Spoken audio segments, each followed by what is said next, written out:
Olemme kaivautuneet sisään, olemme turvassa. Mutta venäläiset ovat ajaneet meidät pohjoiseen Kirkkojärven ja Alavuksen kylän läpi.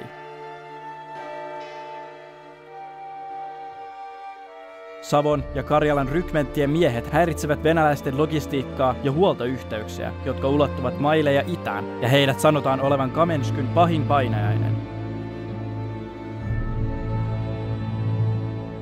On uutisia, että Österbottenin rykmentti on saapunut oikealle sivustallemme tukemaan huomisen iltapäivän hyökkäystä ja saavuttamaan voiton venäläisistä.